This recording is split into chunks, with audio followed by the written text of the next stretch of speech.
So we just spent our first day at Tresillian, although technically it's day 2 now. Yes. Yeah, we wanted to wait until... we finished a whole day. Yeah. It's pretty good. We have learnt quite a bit in a very short period of time. So I guess like some of the milestones for us are that we've gotten out of her love to dream, that little wing angel suit thing. Yep. I have tried to refrain from nursing her to sleep. Yeah. I used to do that at home pretty much whenever she gets fussy, which is almost always. Yep. I would try and not nurse her, but always she wins. But now we're adhering to a strict schedule of not feeding before 3 hours. So 3 to 4 hours is the ideal gap between feeds. And she's not feeding and then falling asleep. Correct. If she does fall asleep, we basically have to wake her up again. Yeah. So not associating sleep with feeding. Which is kind of counterproductive to what we're trying to accomplish. But yeah, absolutely you're right. Like, you know, what we want to accomplish is we want her to get more sleep. But it's about how she understands sleep. Yeah. And I mean, I guess that's what it's about when you're here. It's about a lot of these little wins. You know, it's about, you know, I've got her out of the wingsuit. We're not allowed to have her in an ergo baby carrier that you'd see in all of our other videos because it doesn't actually meet Australian standards. Well, apparently not all the carriers meet Australian standards, but it's just easier to do a blanket ban on them when you're here. But it's also not a good idea to, you know, have your child sleep in them anyway because they become reliant on them. It's not so much a safety thing. I think more comes down to reliance. So yeah, she's basically not in her little sleep suit. I'm not putting her to sleep in the ergo baby carrier when it's our turn. We're feeding her solids. We're feeding her solids as well. Yeah. So there's a chef on site here, a lovely guy, and he's from Singapore, and he's making meals obviously for us, but he's also making meals for her. So I mean, Jade has tried things like chicken, which is like kind of like a chicken mince in a way, I guess is the best way of explaining it. Yep. And, you know, she's got like, you know, potato, peas, mashed potato, like soft, fun foods. Yep. She is being encouraged to play with those foods. Yep. Which is quite, that's the method of baby-led weaning, which is when like they start solids. They usually feed them like food. They put food in front of them, they get them to play with it and see if they'll put it in their mouth by themselves instead of feeding them a spoonful of puree. Oh, right. Okay.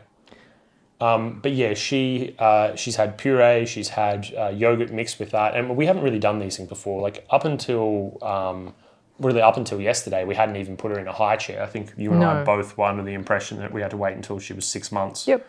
And we just weren't sure. Considering she never sits still, and she, you know, she wriggles out of her pram and stuff like that. Yeah.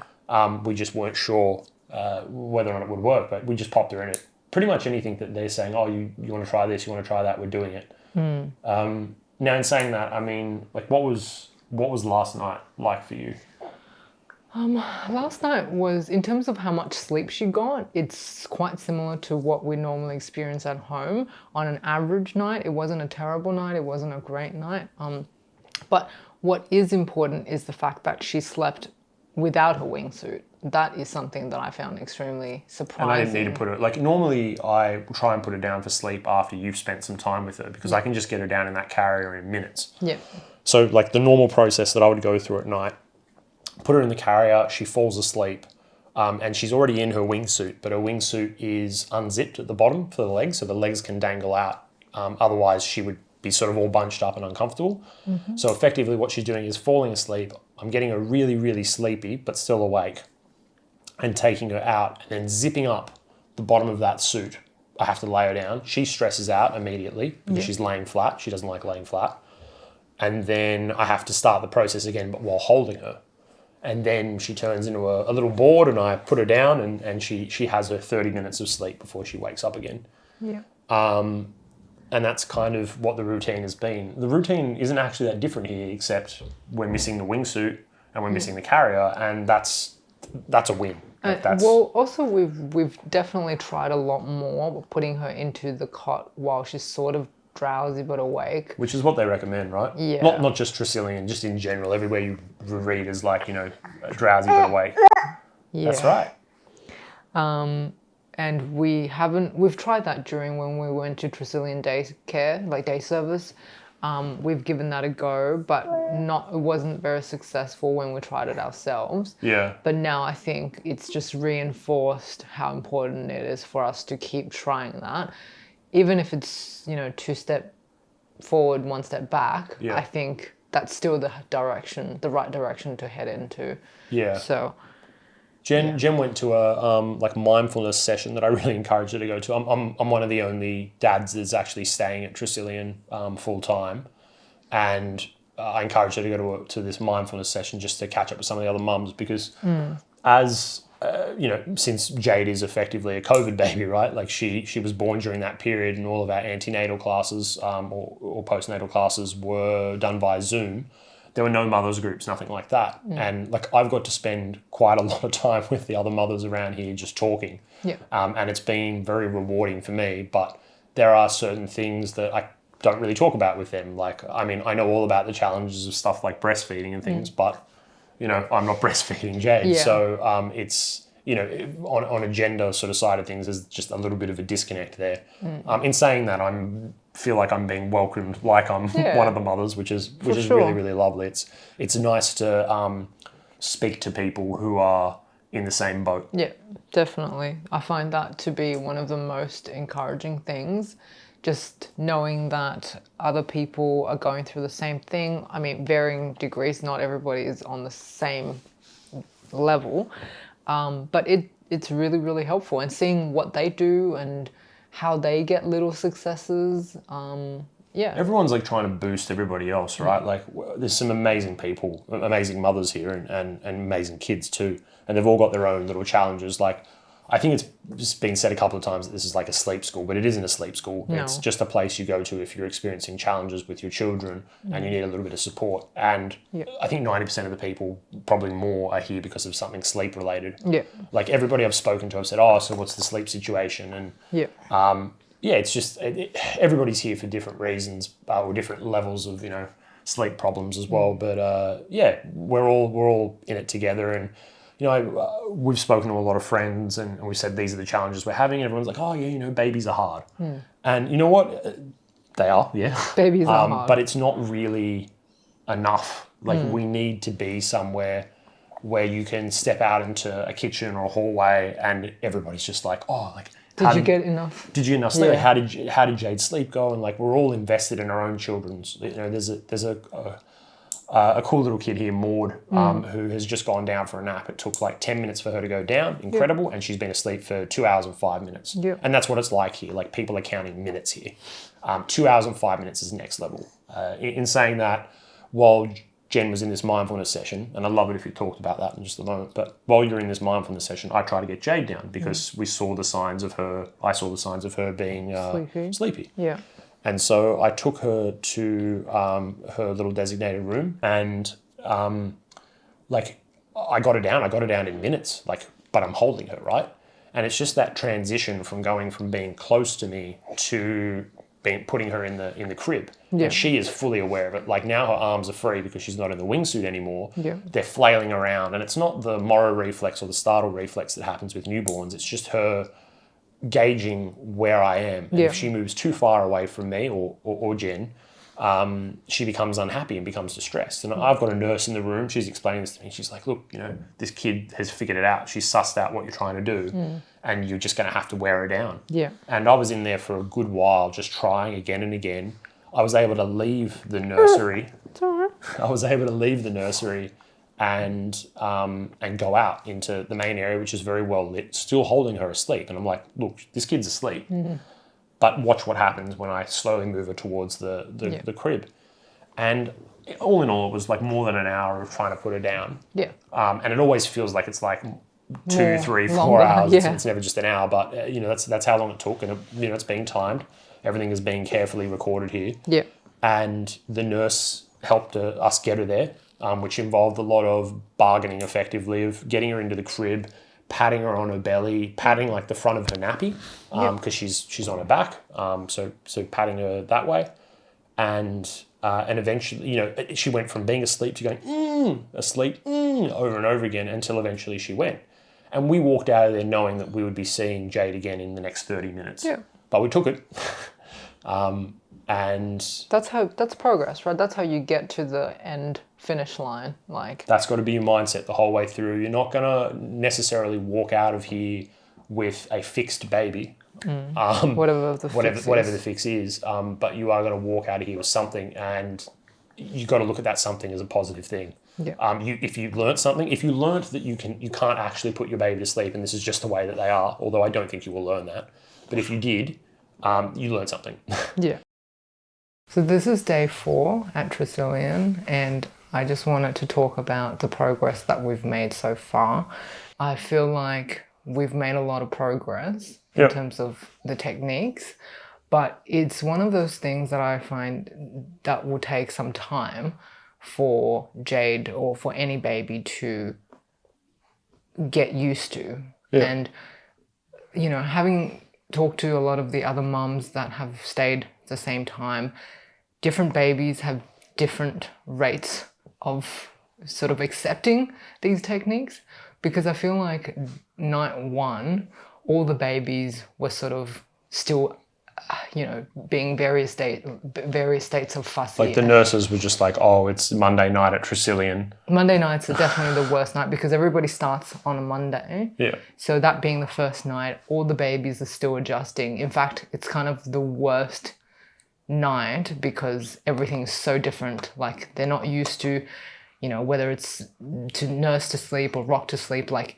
day 1 is the worst. Yeah. I remember in the middle of the night, all 4 babies that were in that same unit were setting each other off. Yeah, like little baby car alarms. Yeah, crying at different times. And then second night, because I sleep with Jade in the nursery room, Jade was the only baby that was sort of upset and unsettled for a really, really long time. And because I was up trying to calm her, I could tell that all the other babies were much better. Like they were taking on those techniques a lot quicker and much more settled already by night 2. So obviously it's been quite effective, whatever their techniques might be, and it might be quite different to what we want to get out of for Jade. Yeah.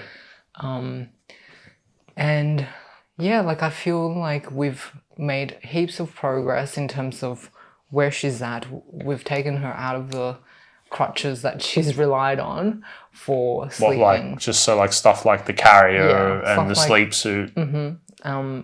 Sort of being nursed immediately every time she gets really, really fussy. Yeah. And yeah, I feel like we've still got a long way to go because, you know, whatever expectations that I had, which was, oh, let's see if we can get her to sleep through the night, because that's my end goal. Like, whether it's possible or not for her, I don't know. Yeah.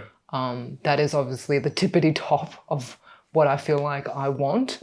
And I feel like there's a long way to go for her, especially in the nighttime. Like, I don't feel like she's very different to what she is at home. Like, she's sort of sleeping okay, getting up, and if I don't nurse her, she's just upset. Like last night, she was upset for an hour and 40 minutes, and we just kind of gave in. But an hour and 40 minutes is like a really long time, and it says something when the nurses say, okay, you've tried. Like, you really, really tried. Yeah. It was really cool. Like, I had an opportunity last night to go and attend to Jade. You were in the shower, and of course, the moment you go in the shower, she decides that she's going to wake up. Yeah. And I walked in that room, and I just like felt quite confident based on everything that they taught me. Yep. And I went in there and I picked her up, and she immediately fell asleep in my arms, sort of cradled, just sort of in this section here. And then I just popped her back down. She cried again. I placed my hand like on her stomach so that she felt my presence. And then, you know, we've got these little barriers, these little bars that you've got to lift up. Yep. And that always is very, very noisy. And so you lift that up. They always wake up. She always wakes up when she hears it. Hand through the bars on her tummy again, and it just put her to sleep. And I came out of her room and went and saw the nurses, and they were super excited. They're like, "Oh, you did it! You know, in the 5 minutes." And they wrote it down in their book and stuff like that. And I'm like, "Yeah, personal best." And you know, it's little moments like that that, as we said before, like little wins that we'll get to take away. Yeah. So we're now back home, and we didn't capture as much footage as I initially thought. I think the main reason for that is partially out of respect for the place, the nurses and the people there. I mean, at the end of the day, everybody is there to be able to help their child and help themselves with whatever it is they're going through. And as mentioned in the video, a good majority of that is due to sleep. Partially out of respect for the mums that were there, some incredible parents there as well. And we didn't really have time to turn this into some sort of like documentary on Tresillian. We were so focused on helping Jade, which is why we went. Obviously, while all the techniques that were taught to us were still fresh in our mind, we implemented them as soon as we came home. And that is a really, really tight schedule. Like, everything needs to be adhered to. We don't really want to deviate too much from what we've been taught. So techniques that we've mentioned, such as, feeding her, then playtime, then watching the signs of tiredness, she's getting sleepy, and then sort of winding down and getting her into her sleep zone, which is her nursery, and then try to get her down in the cot, drowsy but awake, and hopefully getting her used to the concept of sleeping in her cot. And we've sort of tried that with various degrees of success. I would say she's still having a lot of trouble accepting the idea of sleeping in the cot. She really, really dislikes it. So we've just had to compromise a bit there. I've really tried to also not comfort feed her to get her across the line to fall asleep. And unfortunately, I've had to do that a couple of times, especially at night. But during the day, I really, really try to not do that. But otherwise, we've tried to get all the naps in. So for her, it's one nap during the morning, one nap in the afternoon. And then, in between that, all the various of feeding, introducing her to solids, playtime, bath, etc. I think the longest we've had success in terms of her having a nap during the day is about 40 minutes. And sometimes we've had to resort to going out for walks with her in the pram. But even that is a success, because prior to going to Tresillian, we've actually never been able to get her to nap in the pram. She's usually really cranky in the pram, which is why we haven't really gotten much usage out of her. We used to just take her in the carrier and she would fall asleep, sometimes in the carrier, sometimes not. For those of you that watch the video recordings of our podcast, you'll know that Jade is often strapped to me in the Ergo baby carrier, and we barely get through an episode without having her, need something and for us to attend to her and then return later. Yeah. You'll notice now that, if you are watching us on YouTube, that we don't have her here. She's actually asleep in her crib. Yeah. Now, whether or not that lasts, 30 minutes or 3 hours, we don't know, but it's an improvement. And that's what we talked about earlier. We talked about little wins. We had moments like that yesterday where she slept for 30 minutes in the cot. That was unheard of. We could absolutely get more time from her if we held her, but that's not what we're about now. We certainly do hold our baby, but the whole idea of the sleepy but awake, the idea is that they know that they're in the crib when they finally do drift off, and it does work. We will have the ability in the future to be able to capture this sort of footage just to show you what it takes for our baby to go to sleep. But that doesn't mean it's going to necessarily work for you.